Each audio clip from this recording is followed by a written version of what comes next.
Sarah, how are you? I'm wonderful, Tony. I'm excited to talk to you. Really, I don't know why. I'm just going to ask you the same questions you've been asked all day. Well, Uh, I don't know. I don't know what questions you're going to ask, so maybe I not. start with I start with your shoes. I ask where you get them. Oh, good question. My favorite shoe is Tiva, and I have like five pair. I pretty Oh, much wear the same shoe almost every day. they don't sell those at Shoe Carnival, do they? I don't know. Maybe. If there's a mayor of Shoe Town, uh, Right. I'm just here to give you jokes until Alice comes. Uh, Okay, great. how's life? How are you doing? Life's good. I'm actually on location for an independent film right now called Oh, Sky Crash in wow. Oregon. And it's really quite lovely. I'm in this little tiny cabin with just like a bed and two tables, but I have this incredible outdoor exterior atmosphere, which is all forest, and I have a river running through it, if you will. Oregon is such a lovely, lovely place. Are you outside of Eugene? Yeah, we're not far. We're about 45 minutes from Portland, and Eugene's pretty close to that. So I'd say about the same. Yeah, you can't I've tell. been I've been to Eugene though, actually, because I went for speaking of, the solar eclipse that's coming up. I went for the solar eclipse a couple years ago in Madras, Oregon, and we stayed, my husband and I, with our friends in Eugene for the night before we camped out to see the solar eclipse. We're shadow chasers, so Uh, I'm we'll uh, be going. I'm getting a note that says that Alice is running a little late, so we'll get Okay. Yeah, you. How's that? Alice is running a little late, so I'm so sorry about that. We'll get her on as soon as we can, but I think just for the Yeah. time's sake, let's just get started with It's Sarah. okay. Thank you again. I'll just talk with Sarah, the star of the show. It's fine. America's number one actress. Um, Oh, thank you. Sorry, my little dog is here too. Now that we're best friends, Yes. first of all, it's got to be just a great set to work with people like Alice and like just the cast itself is just extraordinary. Oh man, I really lucked out. We have such incredible chemistry as a cast. From the beginning, Chris Sheridan, our showrunner, he introduced us all initially through email, but then we started a text chain, and we have had that same text chain since the pilot. And it feels like a family now. We're always pumping each other up before an episode airs and complimenting each other after we watch an episode. And I mean, it's just such a fun experience to not only work with people that I admire and respect, but also feel like our family. Alan Tudyk must be incredible to work with. Not only is he a comic genius and an improv artist, but just he's such an in-depth actor. Yes, he is. Before I started working with him, I did know his work, especially through things like Death at a Funeral, Firefly, and I was very excited to work with him. And then I have to say, he's really lived up to all my expectations. He's not only so funny, and every take is different, so it's always really, really fresh when we're working together, but he's also very calculated, and he knows what he wants to do, but he likes to still play in the moment. And so it's fascinating to watch him work. And I've really, really been enjoying this season, getting to see Harry sort of come undone emotionally, which is something I think Alan really wanted to do in season one. But I remember him and Chris having a talk about how, Harry's not there yet. He doesn't even know what it is to cry yet. And so Alan sort of, I remember him feeling like, oh, I have to kind of hold back a little bit. But then at the finale of season one, and then obviously through season two and season three, he's been able to sort of explode with all these different emotions. It's been so, so fun to watch. Yeah, if you were going to make Resident Alien into the Bible, this would be Corinthians now that we're in, because this is all about love. It's all about, him finding that emotion, and the process. The writing is just spectacular. Yes. Yes, it really is. We very much lucked out, especially in this genre. I've learned, as I wasn't necessarily a sci-fi viewer, but previous to the show. I mean, I had seen Battlestar Galactica, which I really loved, and I thought the storyline there was so beautiful. So when this script sort of came across my desk, I was like, oh man, this is so full of so many different layers, and it's such great storytelling. It could be in any genre. It just so happens that it's in sci-fi, and I'm loving now that it's on Netflix.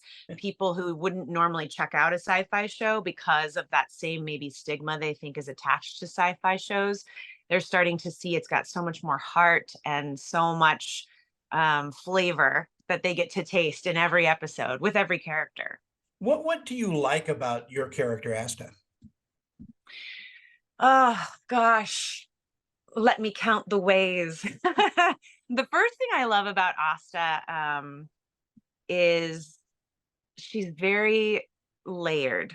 She is like a layered piece of cake, and you take a bite and you're just like, there's so much going on in there. You don't know if it's going to be rich or salty, that she's got a little bit of an edge.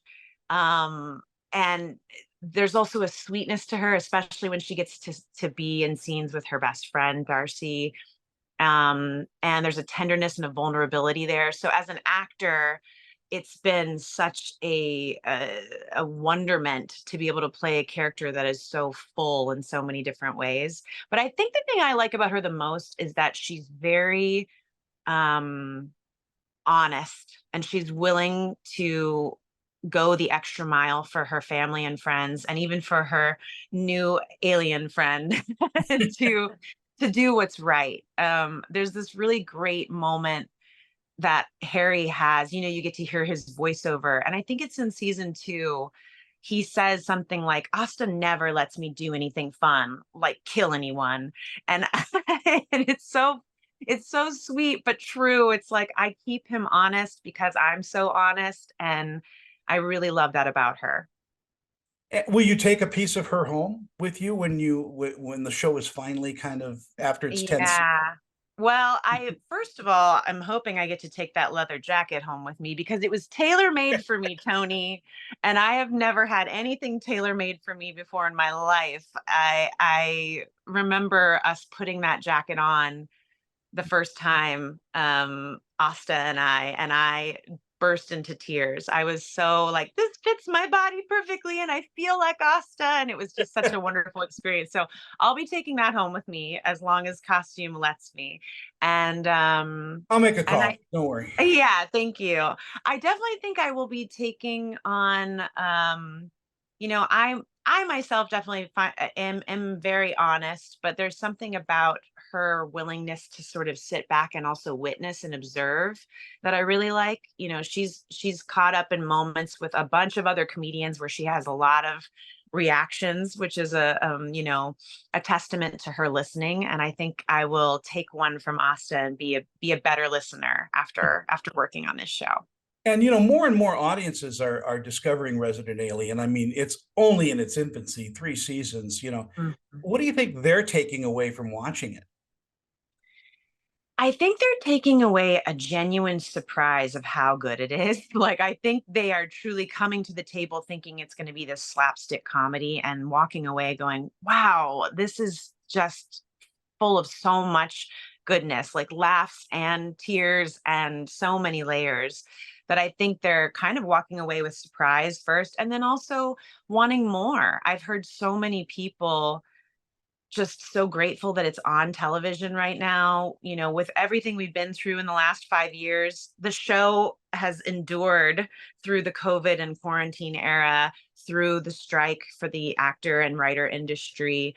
And I think it's a testament to the writing, to the cast, and to the fans, really, for people coming back and saying, I want to watch this and I want to keep watching this. So that's been really great. Rod Serling once said that sci-fi holds up a mirror to humanity, and we see our reflection in Mm. this.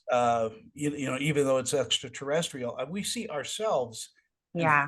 could be or how we are, which is a little Yes. sadder. Do you attend the conventions? Do you go to sci-fi conventions now and sign autographs and meet fans?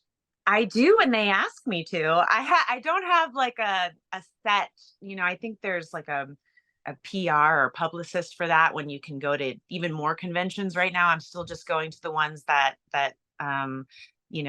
Resident Alien is sending me to, but I absolutely love meeting the fans. I love getting to hear how much the show means to them. We're going to be going to WonderCon on March 30th in Anaheim, California. And I'm really looking forward to it because I just think one of my favorite things is getting a chance to meet those people that are really watching it and really taking it in, and say thank you to them for showing up for us.